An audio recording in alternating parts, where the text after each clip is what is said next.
If you use generative AI for localization, that's fantastic.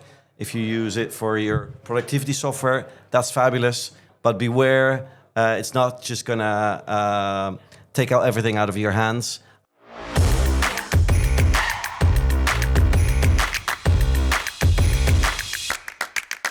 Today we are joined by Arjan.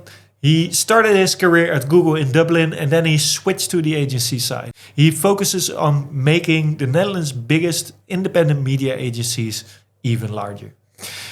Today we will dive into topics like AI. A fun fact that you might not know about him is that he speaks 5 languages.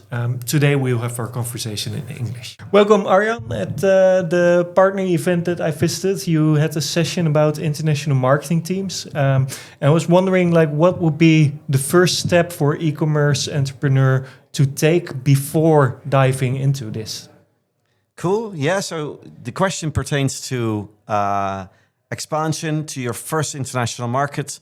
And obviously, we see many e-commerce players that go headfirst into international expansion, especially just across the border to Belgium or Germany.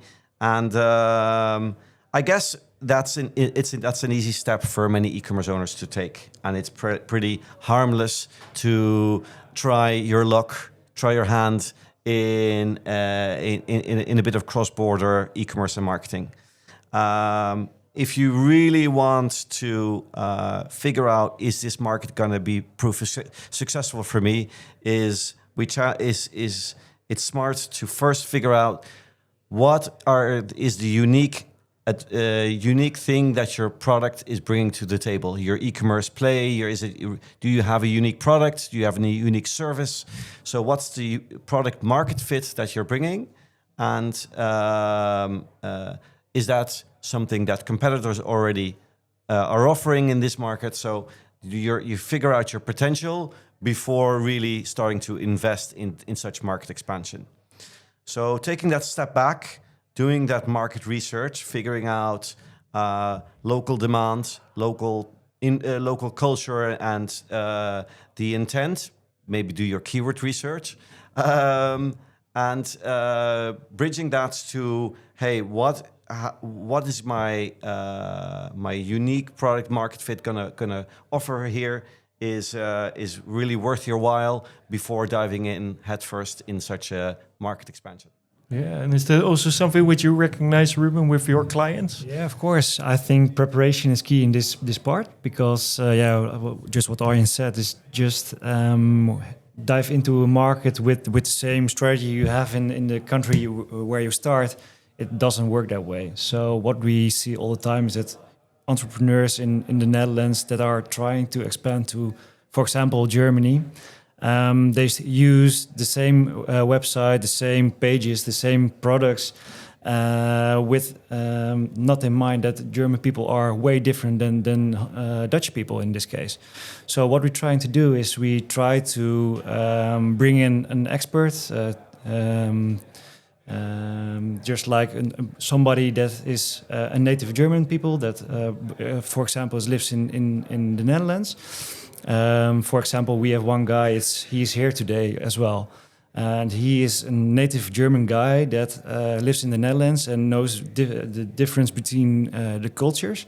And he helps us to see what the German people need on the website to change, to make a success of the efforts that we put in. So I think, you need to have a unique proposition, different than you have in the Netherlands, for example, or maybe you need to change it to the market that you want to expand to. And you need also the data in place. The infrastructure is key to have not only the translation with a translation tool, something like that. Yeah, you need to have some power with people to, of course, AI helps a little bit, but have the power to change your proposition to that market. And I think that is key to expand to other countries. Yeah, I think a good thing you mentioned is having the local knowledge, the cultural differences, and of course the data to take the first steps. So if you have some of that data, Arjan, what would be your first steps into building a marketing team, an international team, like your key hires, for example? So you start with a flexible layer. You start with indeed get an independent consultant, get an agency to help you who might have a local workforce. So that independent layer gives you flexibility and gives you the ability to test and learn in new markets. For in-housing, I guess you need indeed native people, and you need people that understand your product and are great at content. So localizing your content across all of your owned media, whether that's website and app, landing pages, but also throughout all your own social channels and email, proper localization with a very good grasp of your product and your product market fit and how you're gonna play that proposition to that specific country. That's crucial. So long answer short, a good content marketer. Yeah, yeah, that's a good first step. And I think the topic that we are both quite passionate about is AI. I also see that you share a lot about it, and I think it's also a part of your role. It is. Yeah. Does that also play? Can that also play a role in this? And for example, helping with the localization part. Well, generative AI is fantastic at content creation, and yes. A big part of localization is localizing your creatives and making sure that they reflect local tastes, not just the language, but the tone of voice that you want in your markets. So it definitely enables you to localize at scale across countries. So generative AI is fantastic with that. The quality can be very high in written text, in image and video. So that's fabulous. I must say that I was reading a report today that more than 75% of AI investments have proven to be not providing the return on investments that global CEOs had hoped for.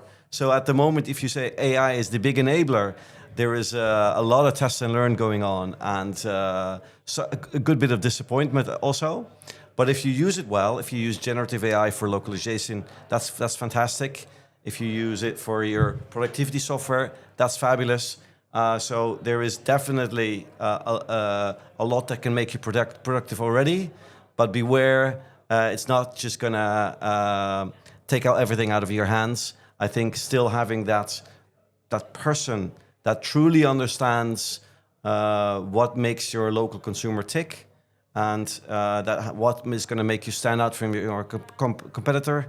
That's not going to be an AI. Firstly, that's somebody who's in market and has that understanding of your product and market.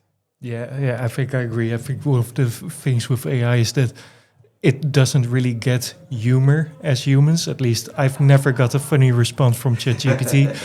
So I think that's a good example of what it cannot localize. No.